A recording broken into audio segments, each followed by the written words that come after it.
Well, first and foremost, I would like to thank the organisers for allowing us to have this small, rather short period, so that the General Directorate of Public Health and Pharmacy in Andalusia, which is responsible for, or in relation to addressing HIV-related stigma and discrimination in healthcare in Andalusia, and with the support of the regional ministry and the Andalusian HIV/AIDS plan, and also in relation to other sexually transmitted diseases. Since 2010, we've been striving to incorporate an integral perspective in health services to address this health problem. Very recently, a new healthcare procedure has been approved, which we'll detail later, and we're currently immersed in the updating of this plan for the period 2023-2030. This is aligned with the global strategy to combat AIDS in order to end the inequalities in AIDS, and also the HIV, STI, tuberculosis, etc. plan of the Ministry of Health, whose governing principles, as mentioned, consist in multidisciplinarity, inter-level coordination, and the complementarity of health actions, community participation, and shared responsibility, as well as quality and efficiency. Since 2009 in Andalusia, we've been working on introducing models in collaboration with the associative fabric through training programs and also the provision of health materials. Fundamental challenges consist in improving early diagnosis and the fight against stigma and discrimination. To do so, we have to progress in community collaboration. We currently collaborate with 49 associations, 49 entities throughout our territory and of different sizes, from large associations with many members to those small entities.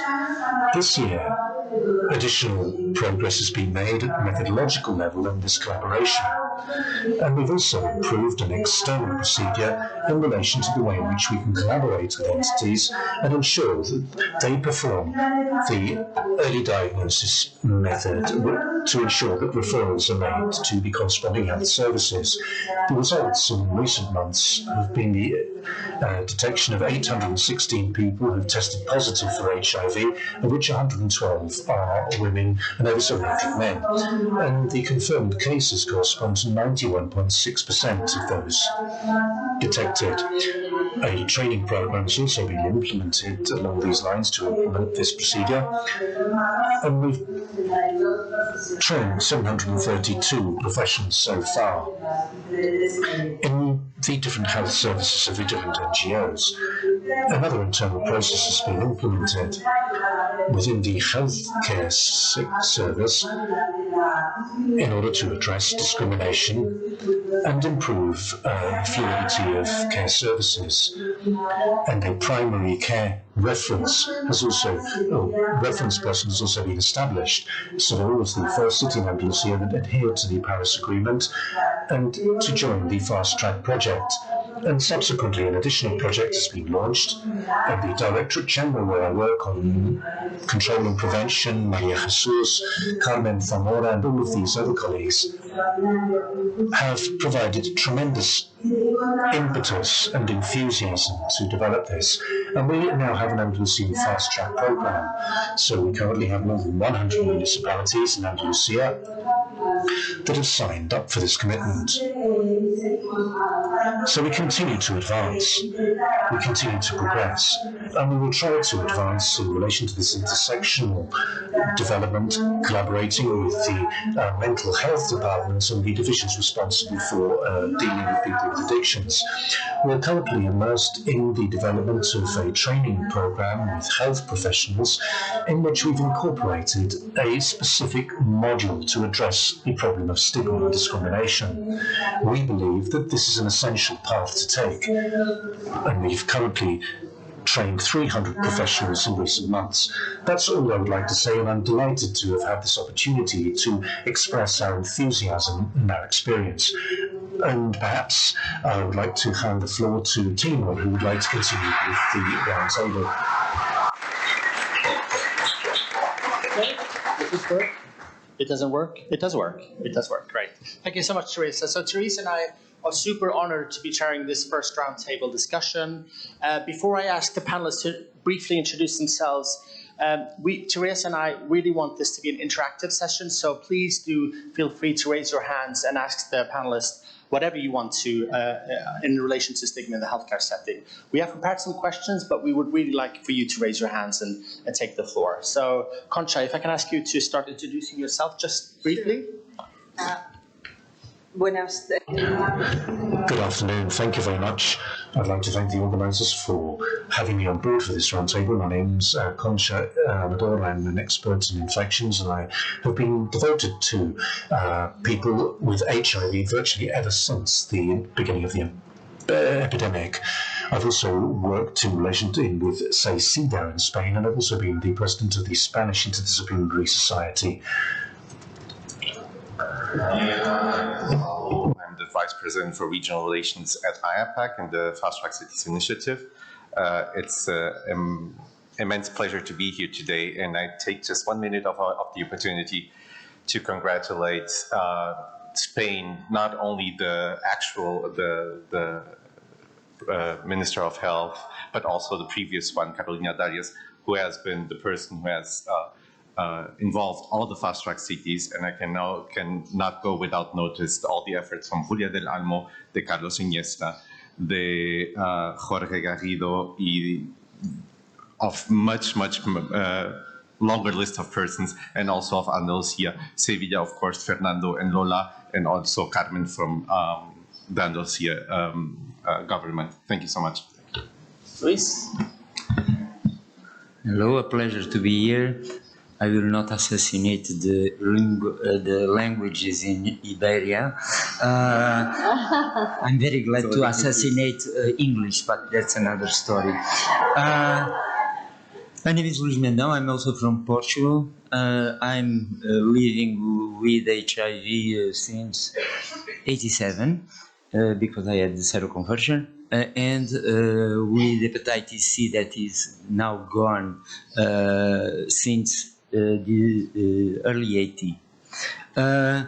And it's an immense pleasure to be here, and I make the words of Gonçalo mine in saying how proud we are that the government of Spain and the outstanding Julia del Almo, our friend, and the activists in Spain had done this work.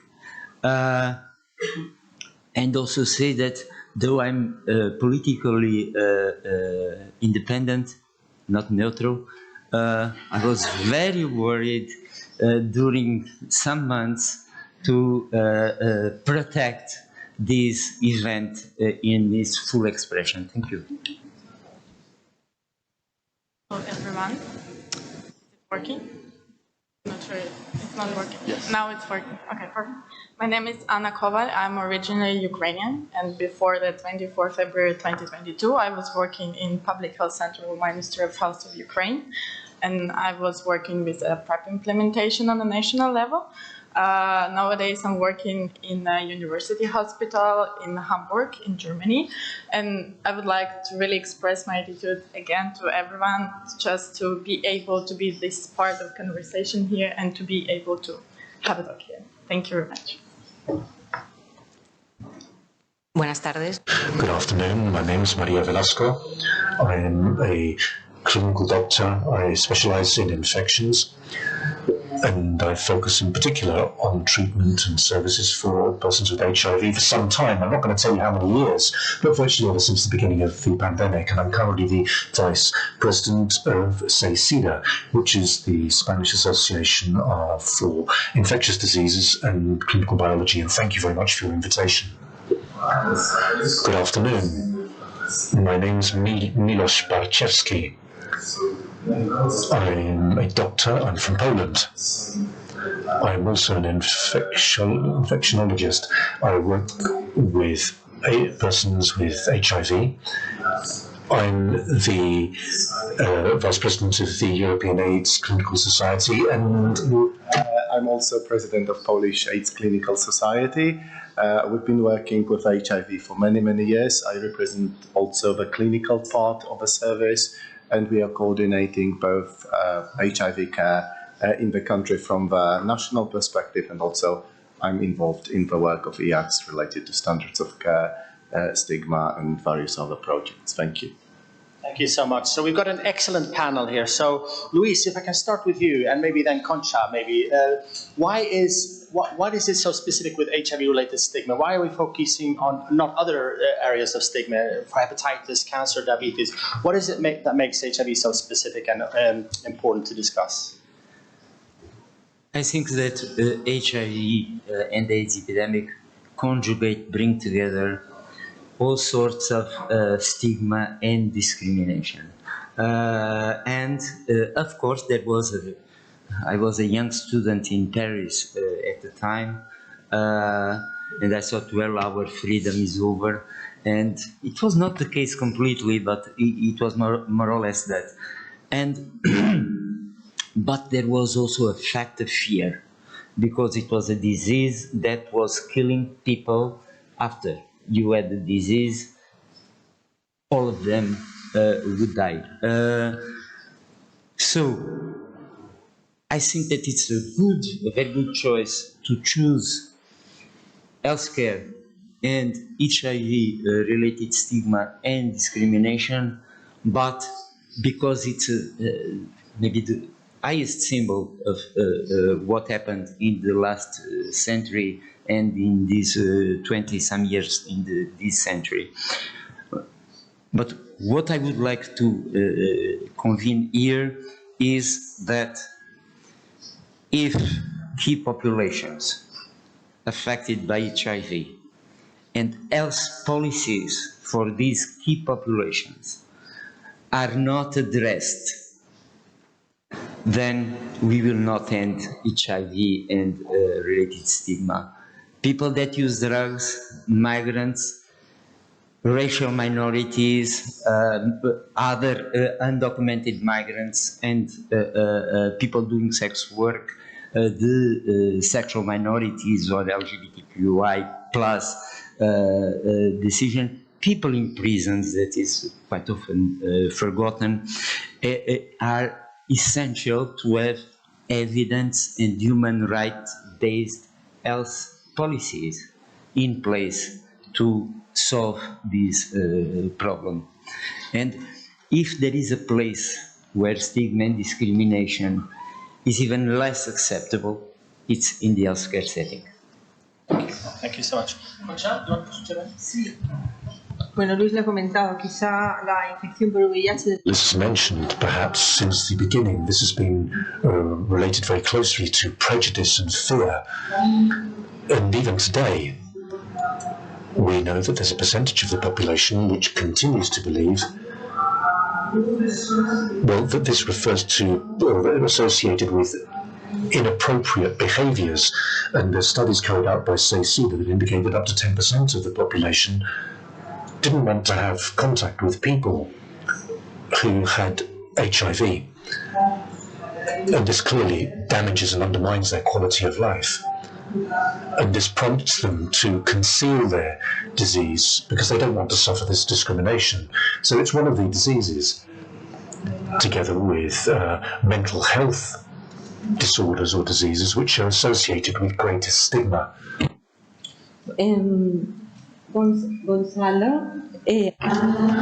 Gonçalo, María, Milosz, I've got a question for the three of you.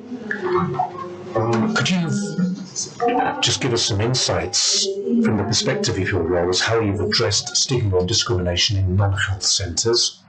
As I believe all already know, the Paris Declaration foresees the zero stigma target, and all cities that subscribe and sign the Paris Declaration commit to work towards zero discrimination.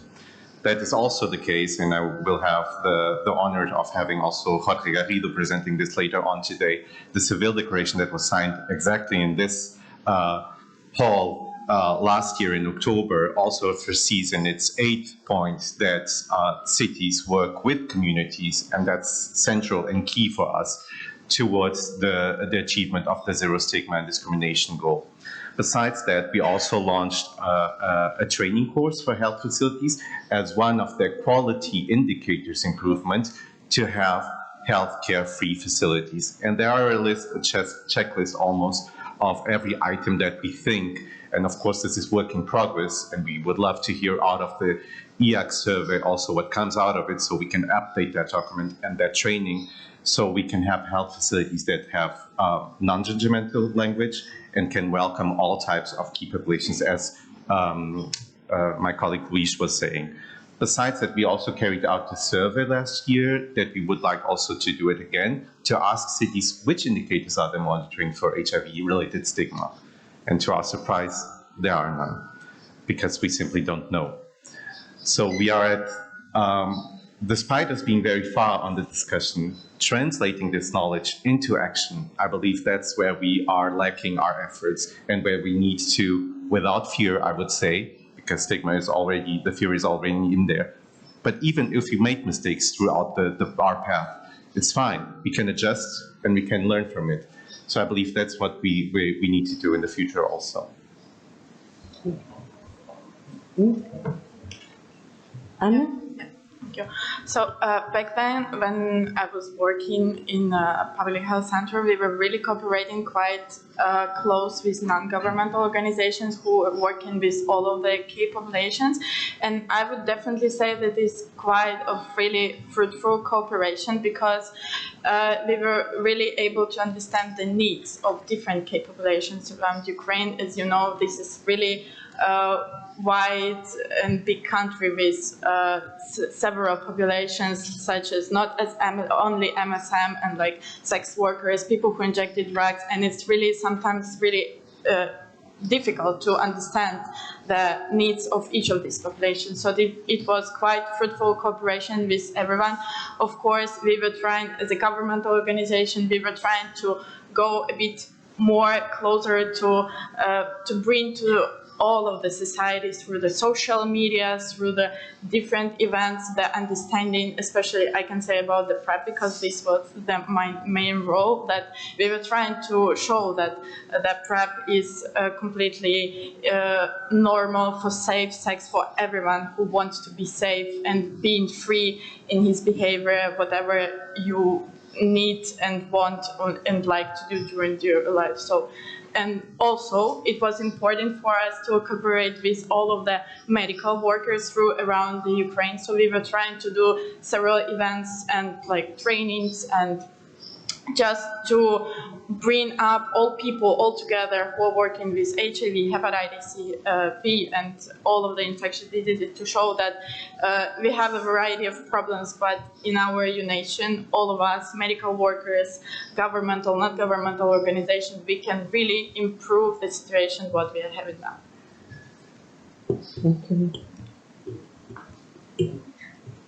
Como clínica, Well, as a clinical specialist treating patients, I believe that we have a dual responsibility. Particularly the people that we have in the front line of treatment, and then also with our colleagues, with health professionals, doctors and also other professionals in the health sector. And I'm referring to the direct care that has to be provided to a person with HIV, particularly on the first visit, particularly at that first moment of contact. What is truly fundamental at that stage is to show empathy to the person. I believe that having a positive attitude when treating and providing service to persons with HIV, once we have embraced this empathy, we can see this positively reflected in the other person. And that's the first thing that we have to do, and we have to work on our approach and the approach of those around us, and understand that the person in front of us is somebody who harbours fears and perhaps prejudices.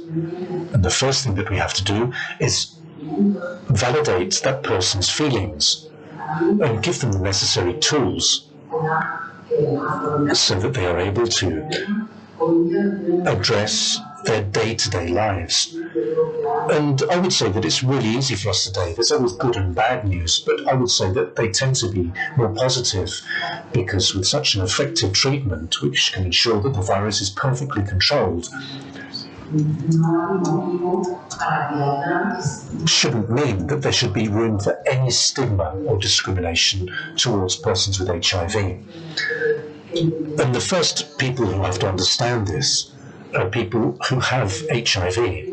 Many persons with HIV, many PHIVs, come to us harbouring fears or feelings that they're going to be discriminated or pushed to one side.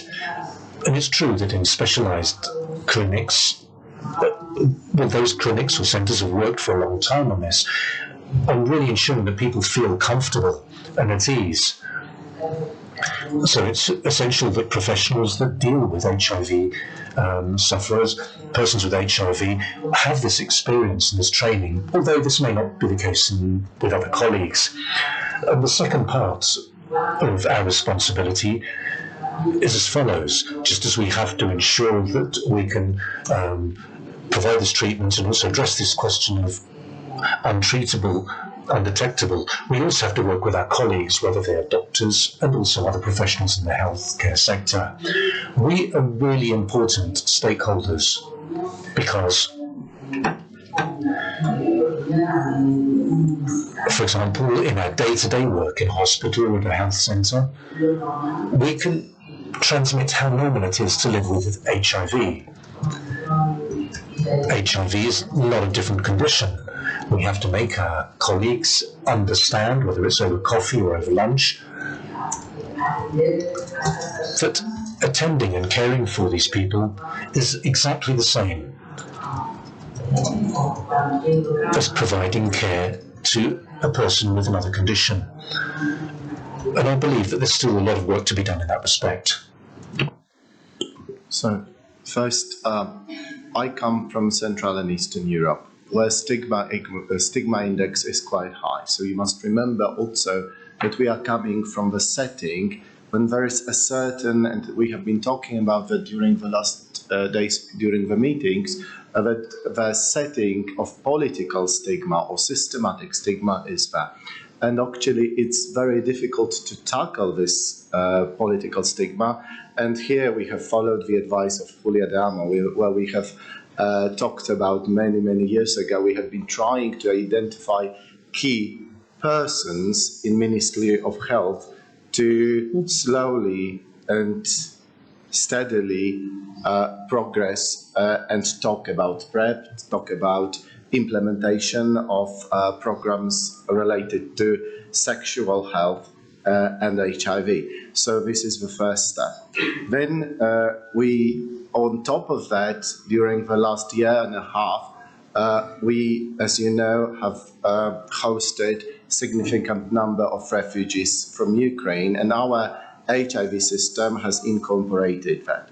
So there was also a very careful communication towards governments, medics, and policymakers not to stigmatize this population on one hand, and on the other hand, to treat this as an opportunity not only to help, but also to diagnose undiagnosed people. I must say, we did not succeed yet in diagnosing significant number, and I have learned a new word in Spanish, which I will use, diagnóstico precoz.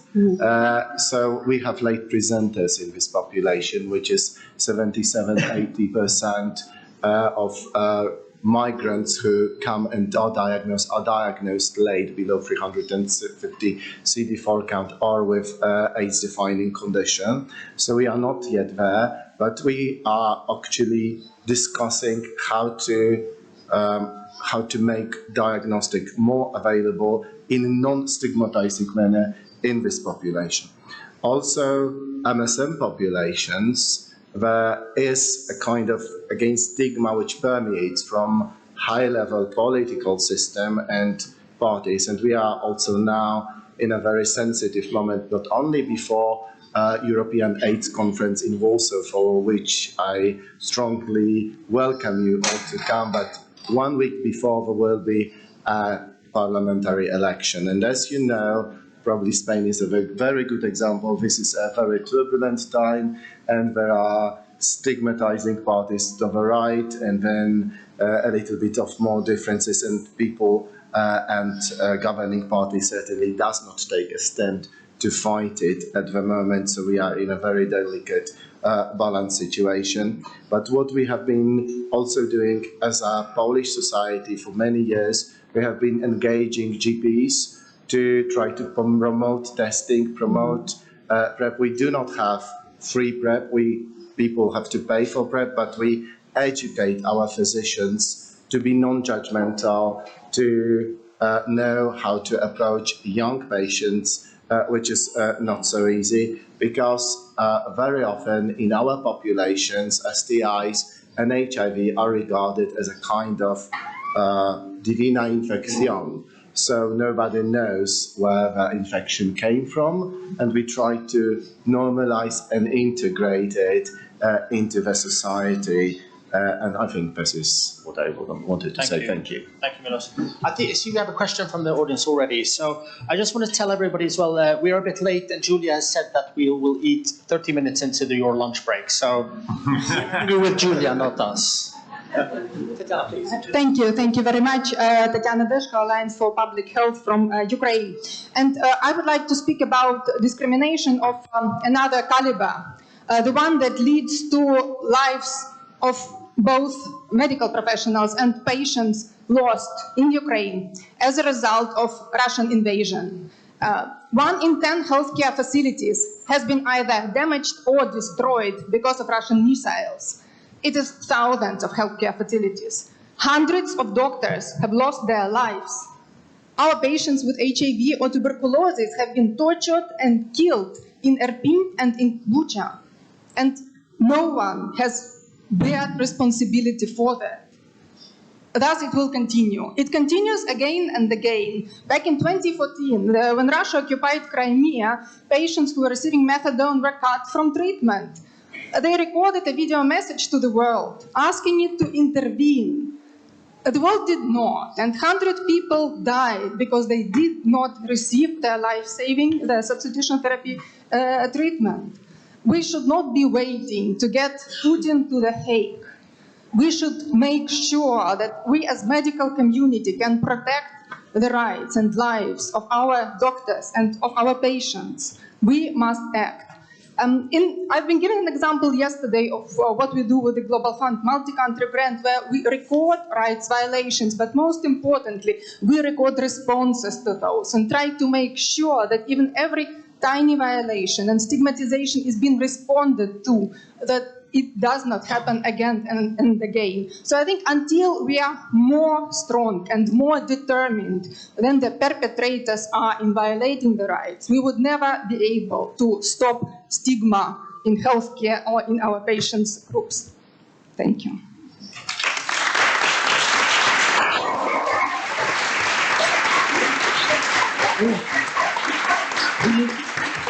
Thank you so much. We have another question here from Nikos. Please, Nikos. Yes. So the data that were presented earlier today by Andrea Amon and yesterday from Teymur about the experience of stigma in the healthcare setting showed that it was higher, apparently, than what exists outside the healthcare setting, which obviously is very weird.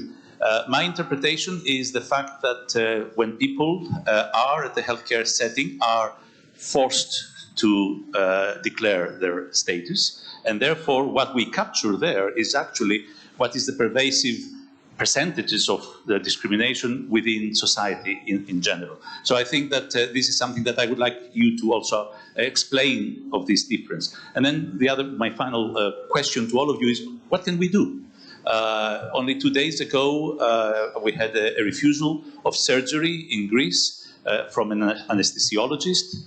And it is clear that we need to have a little bit more active reaching out to the critical healthcare professional in hospitals and in other settings, and make sure that we communicate U equals U, the latest, how HIV. I mean, also in Greece, there is this assisted reproduction service, which was only recently passed in a law that should be allowed for positive people. But then the director of the department says, oh, I need new machines. I cannot use the same. I mean, it's just crazy. So I think there is a lot we can do with WHO, UNAIDS, and all the other agencies. Thank you. Can we let the panelists reflect a little bit on Nico's question about the higher percentage of stigma in the healthcare setting? María, do you want to try and answer that question? Or Milosz, did you put your hand up? ¿Cómo abordar el... How to approach stigma in the healthcare setting? Well, I've already told you about my own impressions before, and I believe that they would also be useful to reply to this question.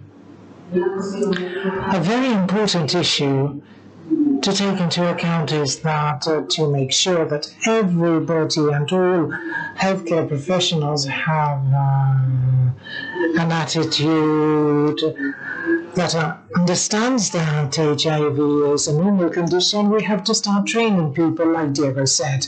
And we've got to start training at a very early age, high schools, universities. We need to ensure that society at large knows about it, but even more so people who are going to provide healthcare to people with HIV.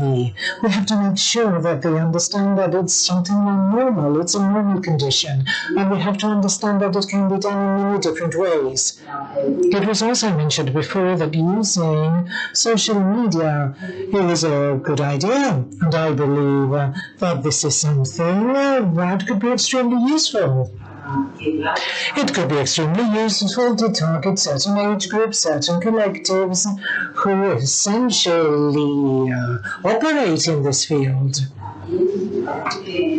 I also think that in the healthcare sector we need to understand that just like the behavioral codes when it comes to how we dress, how to manage patients, you can't shout at a patient, can you? You can't do certain things or carry out certain actions, so we shouldn't be using stigmatizing language either. We should avoid situations that could lead to discrimination of a person with HIV. This should be considered as clinical malpractice. I believe that we have to include in a good medical practice stigma management.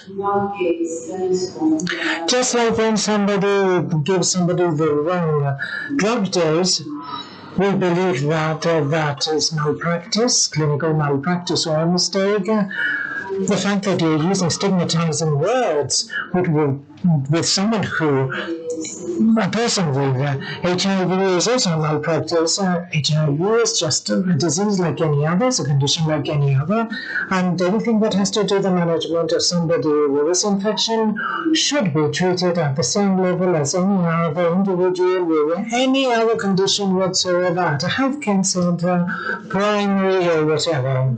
There should be protocols at healthcare centers or clinical guidelines where this concept would be included. Today, in our environment, you don't really have to explain to a physician or doctor how things should be done. When it comes to operating or dialoguing directly with patient, but we do tell students about this. When students come to a clinic, we tell them how they have to behave, what they should be doing. They can't be playing cards at the cafeterias. So some things that are so essential that are explained to experienced professionals should be done with stigma as well. And when it comes to stigmas, we will go back to being third-year medical students. And that's why we should start including simple guidelines about it, explaining how we should behave.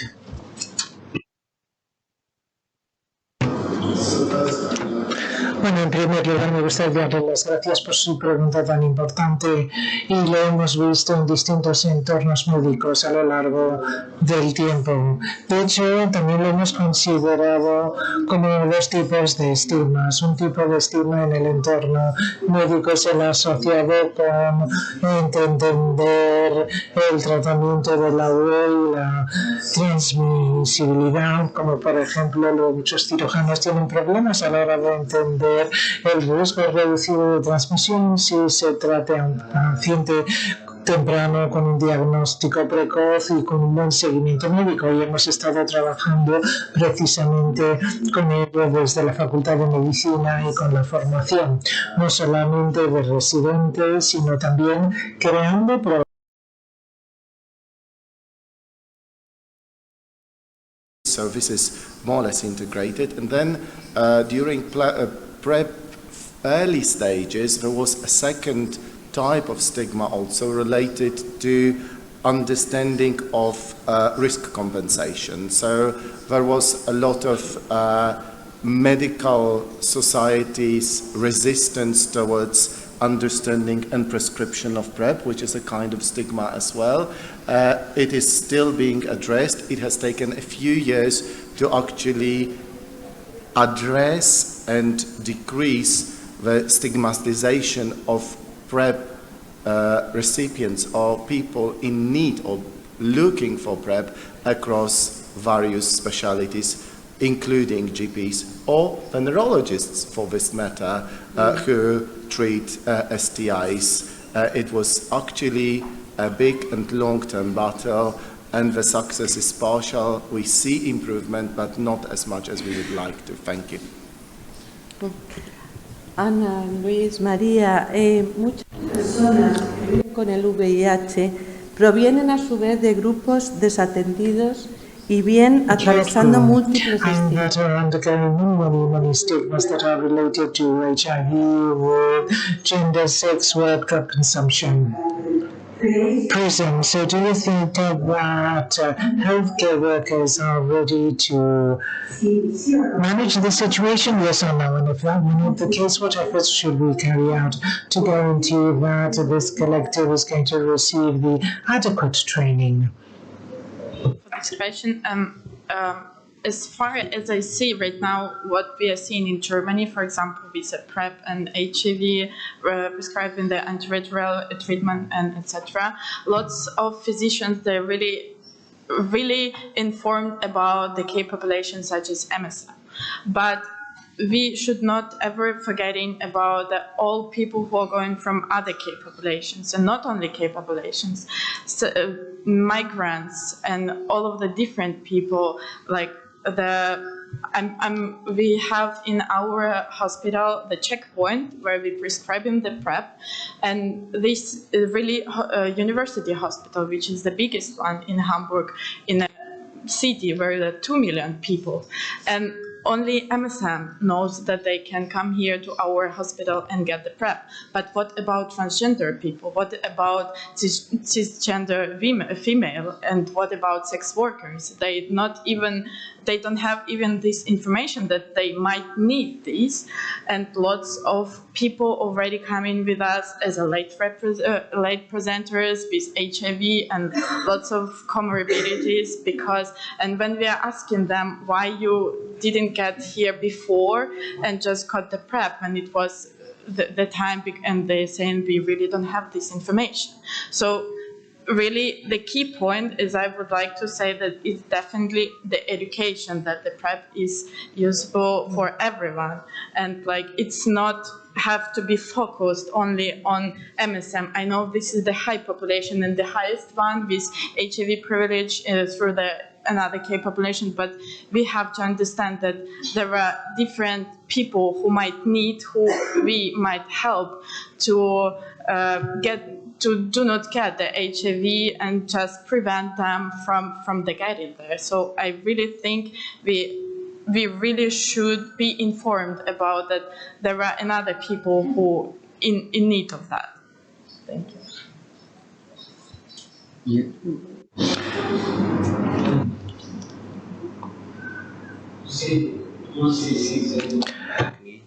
I hope One, one of them is that we must overcome many people, and in Portugal I almost never speak about stigma and discrimination because 90% says, with the new generations, this will be solved. And sorry, history doesn't always go in the right sense. And even in Europe currently, we have huge setbacks and dangers of huge setbacks in what we call a civilized, democratic state of law, etc., that we think. The second thing, no country in Europe has solved the problem of stigma and discrimination. Of course, there are different degrees of stigma and discrimination and problems in healthcare settings regarding different situations. But also, and I'm an Europeist, someone who deeply believes that we need to work together. When I was younger, I was even a federalist. And in European Union, the level of competences for health is not enough. With COVID, somehow you got some money and a little, you got some money. Well, we got some money for ECDC, but we are very far away in the dimension of solving epidemics and collective health problems that cannot be solved at national level alone, of course. The third thing that I wanted to say is that there is a problem of freedom, rights, equality, but also equity. And you cannot treat people that have different needs and different problems the same level as you treat general population. That's why health services, the vast majority, are so unwelcoming for people that use drugs, for people that do sex work, many times for people in sexual minorities, also for transgender people, even worse. And I think that we need to think about the model of the healthcare system that is one of the biggest inventions that we did in humanity, kind of socialism left yet in some parts, to address this problem of equity and non-discrimination, because people don't go there, point. If they don't speak the languages, if they fear for these things, I believe we need to focus. But the paperwork needs to be done. It's symbolic many times, but it needs to be done. You need to sign the declarations, you need to sign the commitments, etc. But also you need to review the medical protocols that come from the 80s regarding HIV. The virus is very easy to clean, to get rid of it, much more than other infectious agents. And we still wait for the last place in medical surgeries or something like that. In Portugal, it's still true, and so I'm very happy because I know that everything is very well cleaned before I enter that. But, and also in honor of Teymur, one of the things that I'm more proud of was that in the beginning of this century, 2001, Portugal, we did achieve two things in the law that are still missing in some parts. And it's not because we are not perfect. Sorry. Okay. And I'm finishing. We did decriminalize in 2001 all the people using drugs, injected different drugs, all the drugs, etc. 20 years later, we are still far away from this. And I think that this is not the total solution. We need other ways to deal in Europe and in the world with the problem of people that seek psychoactive substances, legal or illegal, to relieve pain and suffering, or to get pleasure. And the pleasure is part of our driver. So one thing. The second one, and in a certain sense I think is equally important, was that the Minister of Health did put in law that all undocumented people would have free access to treatment of HIV, hepatitis, TB, STIs, mother to child, children, etc.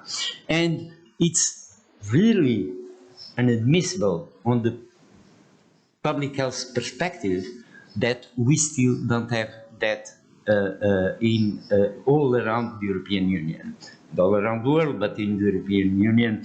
And I'm afraid, because I'm getting old, that we will go back. And it's, I hope civilization will prevail. Thank you. Thank you, Luis. I think we don't have much time left, so I'm going to ask you, Gonçalo and Concha, before we end with the last question. It's better this way? Do you want to talk? Does this work at all? No.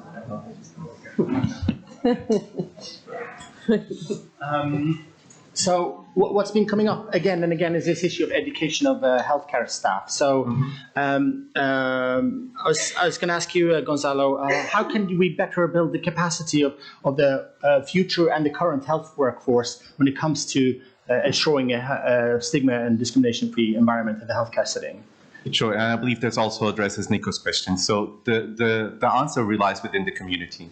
So what research tells us is if we use people who have been inflicted stigma upon and they educate healthcare professionals, and that this must be paid work, as we all know, then we see the best results. So when people actually tell their stories and talk in the first person about what has been inflicted upon them, so the healthcare professionals can relate to specific situations. So I believe training health force, and that includes not only medical staff, but nurses and all the helping staff around it, then I believe we will achieve better results. Of course, this needs also to be a little bit adjusted to each of the local situations. What I would also like to address is, first, people living with HIV are proud, are taking care of themselves, so they are going to stick for much longer. And people need to acknowledge this. Second, all the marginalized historical groups, they are not the problem. The problem is the system that doesn't fit their needs. And people, Black people, all the other marginalized groups, they are going to stick around if they want or not.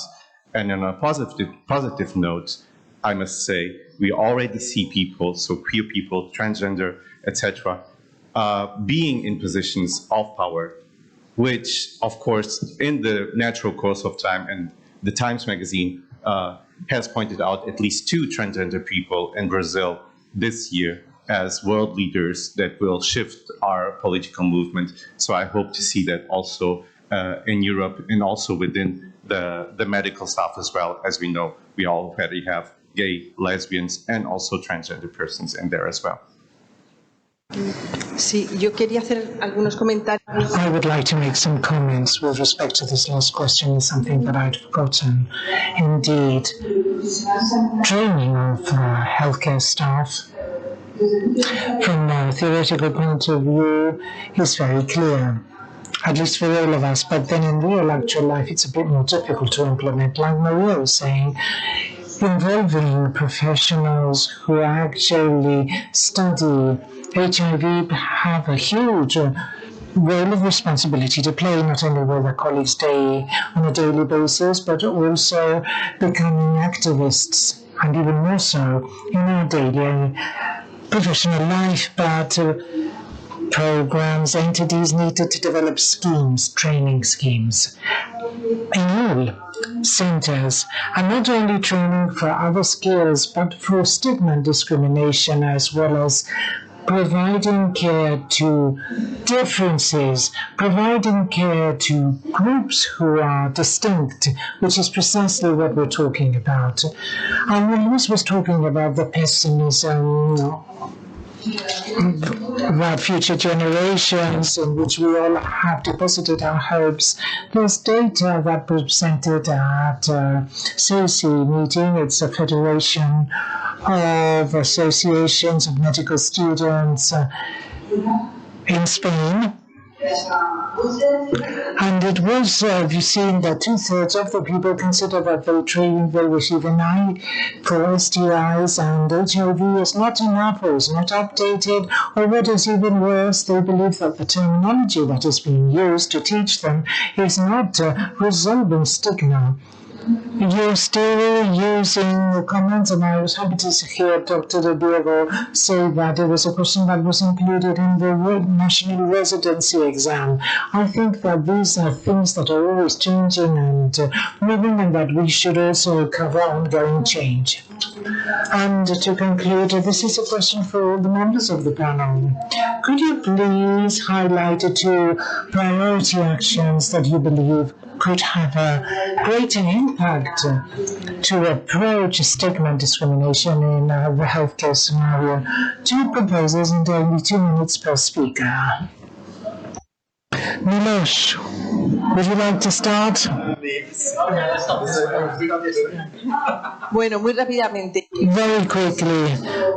Despite the fact that it's been said throughout the morning, I'd like to insist on the fact that's indetectable and non-transmissible. We know it's non-communicable, and we all know it, but we have to insist even more so about it because it's going to improve this interiorized stigma within society. We know there's a huge amount of people who are afraid of transmitting the virus, despite the fact that 95% of them are receiving treatment, and more than 90% of them are not detectable. I'm not sure if healthcare professionals are actually conveying correctly this message to patients, to colleagues, and society at large. And maybe it's because we are not fully convinced, despite scientific evidence endorsing this. So indetectable, non-transmissible, non-communicable should be sent from visit 1. And in every visit, whenever you have the opportunity and whenever you're on media, you should say this, as well as have good protocols, good training programs for healthcare that's based on ethics, respect, and human rights.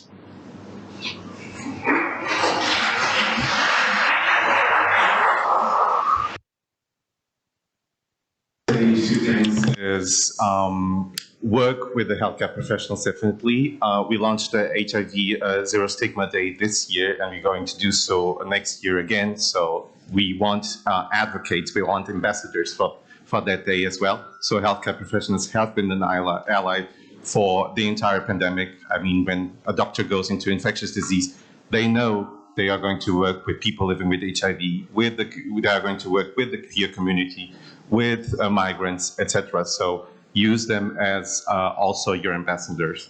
And secondly, we need to look a little bit, despite it being a very big subject, and stigma is very complex to capture it all in one image even, we need to look at what's out there also with a little bit of a critical view.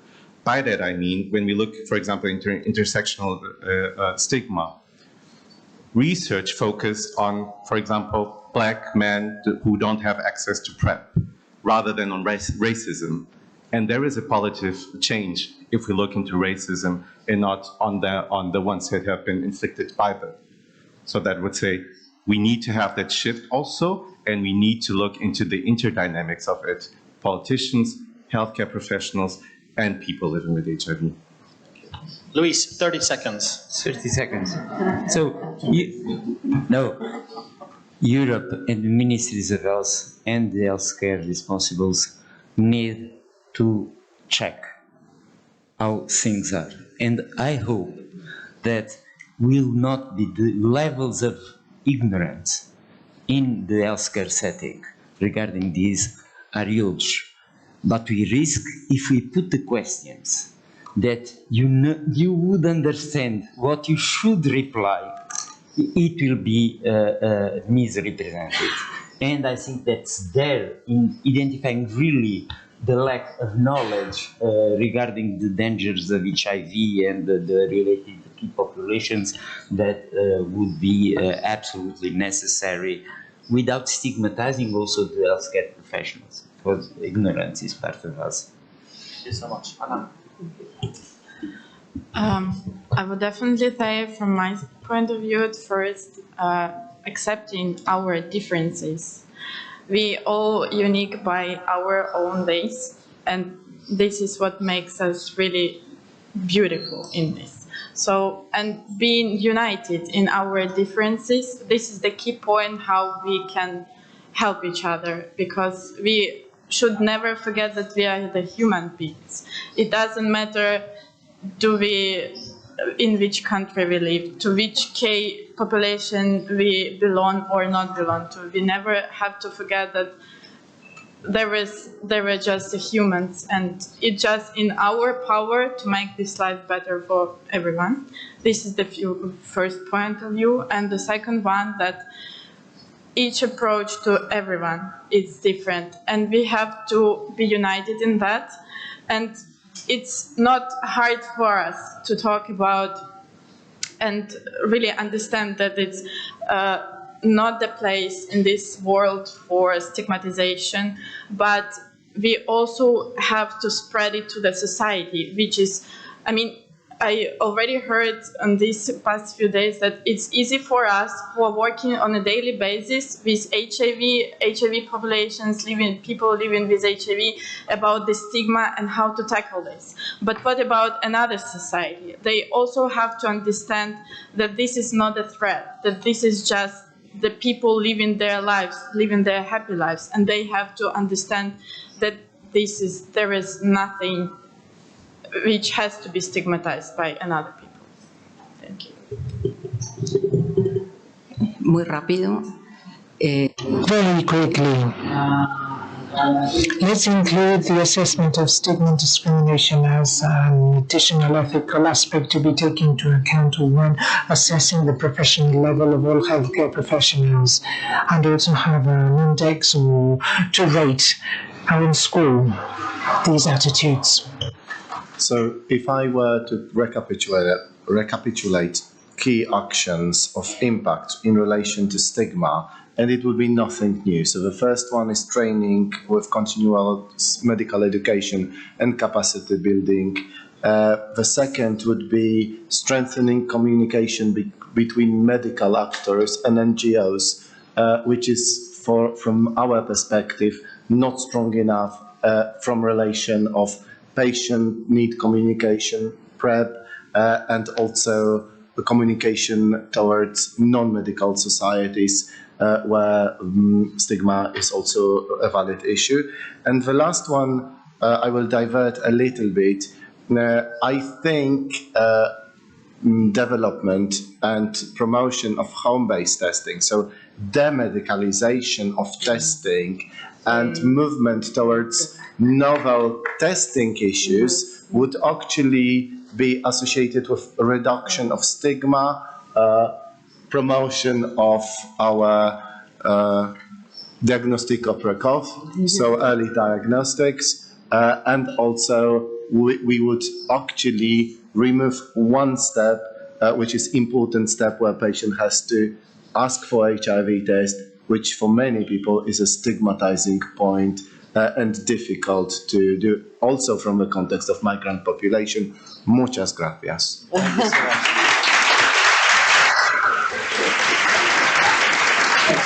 Excellent. Thank you so much, Milosz. And as the incoming EX president next year, those two first actions could be one of those that you drive forward, and that we look forward to working with you on those issues.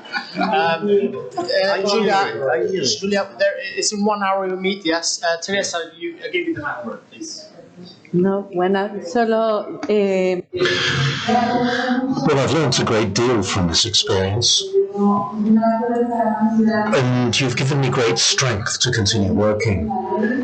on the values of health professionals, as highlighted by all of you, and also to encourage us to continue providing training for professionals, not just specialists, but doctors and medical staff at all levels, and continue strengthening this excellent collaboration that we have with 49 associations. And I've learned that this is so important for us to achieve these objectives. So it's been a great pleasure to serve this roundtable with you.